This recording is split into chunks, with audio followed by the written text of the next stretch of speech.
ఇప్పుడు నేను మీకు ఎలక్ట్రానిక్స్ అండ్ కమ్యూనికేషన్ గురించి చెప్పబోతున్నాను. ఈ కోర్స్ చదవడం వల్ల both software and hardware side వెళ్ళొచ్చు. అలాగే గవర్నమెంట్ ఆపర్చునిటీస్ కూడా ఉన్నాయి. ఇది ఎవర్ గ్రీన్ కోర్స్. ప్రజెంట్ జనరేషన్లో మొబైల్స్ కానివ్వండి, ల్యాప్టాప్స్ కానివ్వండి, లేదా హౌస్ హోల్డ్ థింగ్స్ కానివ్వండి, లైక్ టీవీ, ఫ్రిడ్జు, ఇలాంటి మరిన్ని ఎలక్ట్రానిక్ డివైజెస్ పైనే మన most of the life depend అయి ఉంది. వీటిని మ్యానుఫ్యాక్చర్ చేయడానికి ఇంజనీర్స్ అవసరం ఉంది. కాబట్టి దీంట్లో వర్క్ ఎప్పుడూ ఉంటుంది. అందుకే దీన్ని ఎవర్ గ్రీన్ అని అంటున్నాం. అంతేకాకుండా సిఎస్ఈ మరియు మిగతా ఇతర కోర్సులతో కంపేర్ చేస్తే ఈసీఈలో జాబ్ స్టెబిలిటీ ఉంటుంది.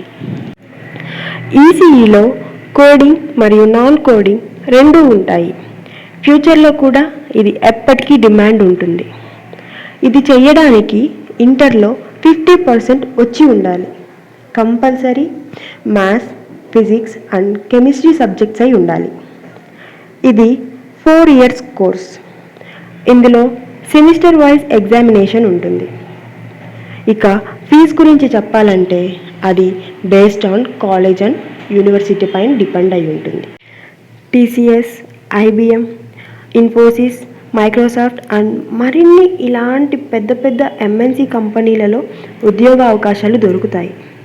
ఇలాంటి టాప్ మోస్ట్ కంపెనీలో ఒక ఫ్రెషర్కి 4 to 9 lakhs ప్యాకేజ్ వాళ్ళు ప్రొవైడ్ చేస్తున్నారు.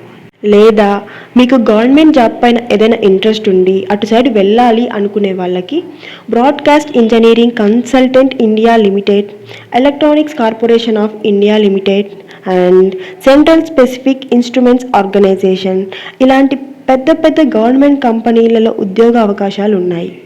ఇందులో ఫ్రెషర్గా 2 lakhs నుంచి 5 lakhs వరకు ఇస్తున్నారు. ఇక కోర్స్ పైన ఇంట్రెస్ట్ ఉండి మరిన్ని విషయాలు తెలుసుకోవాలి అని ఇంట్రెస్ట్ ఉన్న వాళ్ళు స్క్రీన్ పైన కనిపిస్తున్న నంబర్కి కాల్ చేయండి. Thank you for watching.